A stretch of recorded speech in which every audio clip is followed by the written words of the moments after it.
partir de agora na sua TV F7, conheça um pouco mais. Então a coisa... A igreja perdeu o alvo, pastor?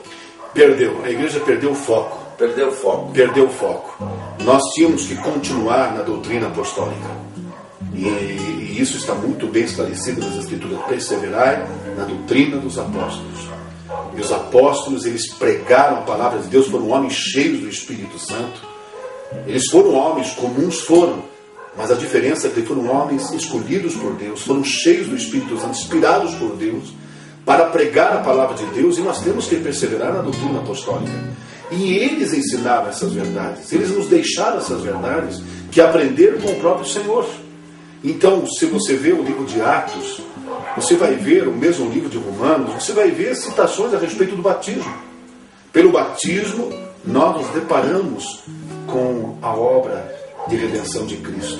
Então, muitas coisas, não somente o batismo, pastor, mas muitas coisas hoje têm sido deixadas de lado. E não tem sido colocado como realmente algo importante para a vida do cristão. Então, o que nós estamos vendo hoje é uma modernização da teologia. E isso é um perigo muito grande, porque está desvirtuando. As pessoas estão deixando de lado a palavra de Deus. E nós não podemos, sem a palavra de Deus nós estamos perdidos. Sem a palavra de Deus nós não conhecemos a Deus. Sem a palavra de Deus nós não vamos ter as promessas de Deus. A Bíblia diz que os céus e a terra passarão, as minhas palavras não vão de passar. E nós vamos precisar dela hoje e vamos precisar dela do amanhã.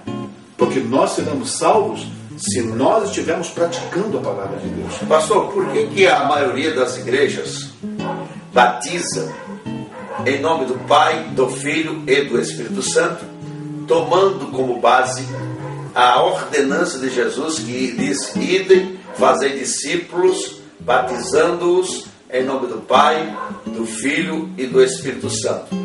Isto a Igreja Católica batiza assim, a maioria das igrejas batiza assim, inclusive muitas igrejas evangélicas batizam, principalmente as mais tradicionais. E quando vamos para Atos dos Apóstolos, onde de fato a igreja começa, Pedro traz uma outra orientação, quando eles então perguntam o que devemos fazer agora. E Pedro responde: se arrependei-vos e cada um seja batizado em nome do Senhor Jesus Cristo para a remissão dos pecados. Homens da Judeia, você está assistindo que vivem Conheça um pouco mais. Deixe-me explicar-lhes isto. Ouçam com atenção o que lhes direi. Esses homens não estão bêbados, como vocês supõem. Esta é ainda a terceira hora do dia. Pelo contrário, isto é o que foi predito pelo profeta Joel. Nos últimos dias, diz Deus, derramarei o meu espírito sobre todos os povos. Os seus filhos e as suas filhas profetizarão. Os jovens terão visões. Os velhos terão sonhos. Sobre os meus servos e as minhas servas derramarei o meu espírito naqueles dias. E eles profetizarão. Mostrarei maravilhas em cima no céu e sinais embaixo na terra. Sangue, fogo e nuvens de fumaça. O sol se tornará em trevas e a lua em sangue, antes que venha o grande e glorioso dia do Senhor. E todo aquele que invocar o nome do Senhor será salvo.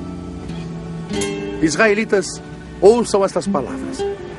Jesus de Nazaré foi aprovado por Deus diante de vocês por meio de milagres, maravilhas e sinais que Deus fez entre vocês por intermédio dele, como vocês mesmos sabem. Este homem lhes foi entregue por propósito determinado e pré-conhecimento de Deus. E vocês, com a ajuda de homens perversos, o mataram pregando-o na cruz. Mas Deus o ressuscitou dos mortos, rompendo os laços da morte, porque era impossível que a morte o retivesse. Deus ressuscitou este Jesus e todos nós somos testemunhas desse fato. Exaltado à direita de Deus, ele recebeu do Pai o Espírito Santo prometido e derramou o que vocês agora veem e ouvem. Este Jesus a quem vocês crucificaram, Deus o fez Senhor e Cristo. Quando ouviram isto, os seus corações ficaram aflitos e eles perguntaram a Pedro e aos outros apóstolos: meus irmãos, o que faremos? Pedro respondeu: arrependam-se e que cada um seja batizado em nome de Jesus Cristo, para perdão dos seus pecados. E receberão o dom do Espírito Santo, pois a promessa é para vocês, para os seus filhos, para todos os que estão longe, e quantos o Senhor nosso Deus chamar. Você está assistindo Conheça um pouco mais. E se nós acompanharmos toda a história dos apóstolos, não vamos ver nenhum registro de batismo feito em nome do Pai, do Filho e do Espírito Santo, e sim em nome de Jesus Cristo. Uma coisa eu lhe pergunto: Pedro não entendeu o que Jesus havia ordenado? Ou nós é que não alcançamos esse entendimento desta ordem de Jesus? Na verdade, pastor, é nós que não alcançamos esse entendimento, porque Pedro entendeu muito bem o que Jesus estava dizendo. Pedro compreendeu, como Mateus também compreendeu, e os demais apóstolos, porque no dia de Pentecostes Pedro não estava sozinho, estavam todos os apóstolos lá. Então, quando eles foram cumprir essa ordenança de Cristo, quando eles começaram, foi no fundamento da igreja. E todos batizaram, né? E todos eles batizaram. São quase 3 mil almas. Quase 3 mil almas. Imagine para batizar, pastor, num só dia. Quase 3 mil almas. Pedro não batizou sozinho. E foi ele que se levantou num dia. Por quê? Porque Jesus entregou para ele a chave. Ele tinha que começar. Ele tinha que lançar o fundamento.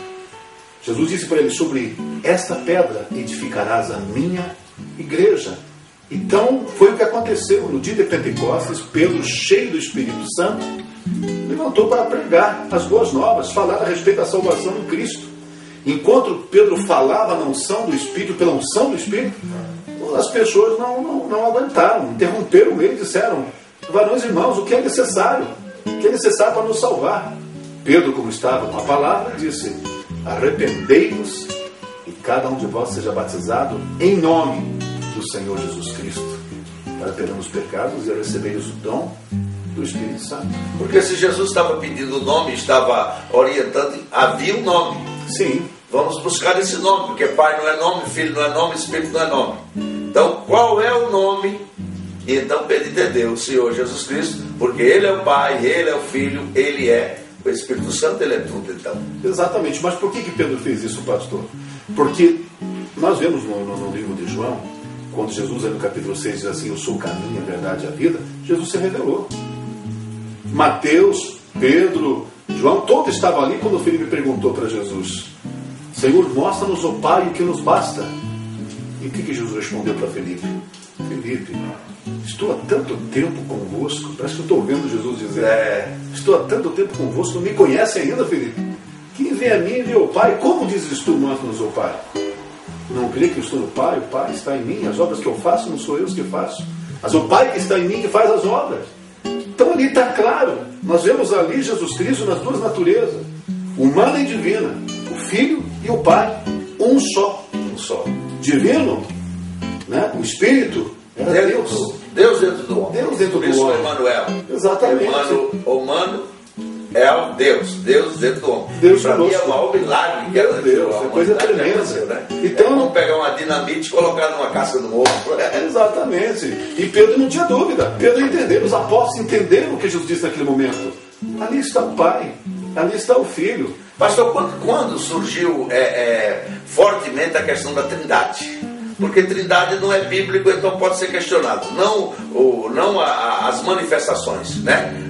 Pai, Filho e Espírito Santo, mas o nome Trindade, ele pode ser questionado porque não é bíblico, não está na Bíblia. Então, como surgiu isso? Poderia ser Santo Trio, ou Trio Santo, ou qualquer outra coisa? Você está assistindo Conheça um pouco mais.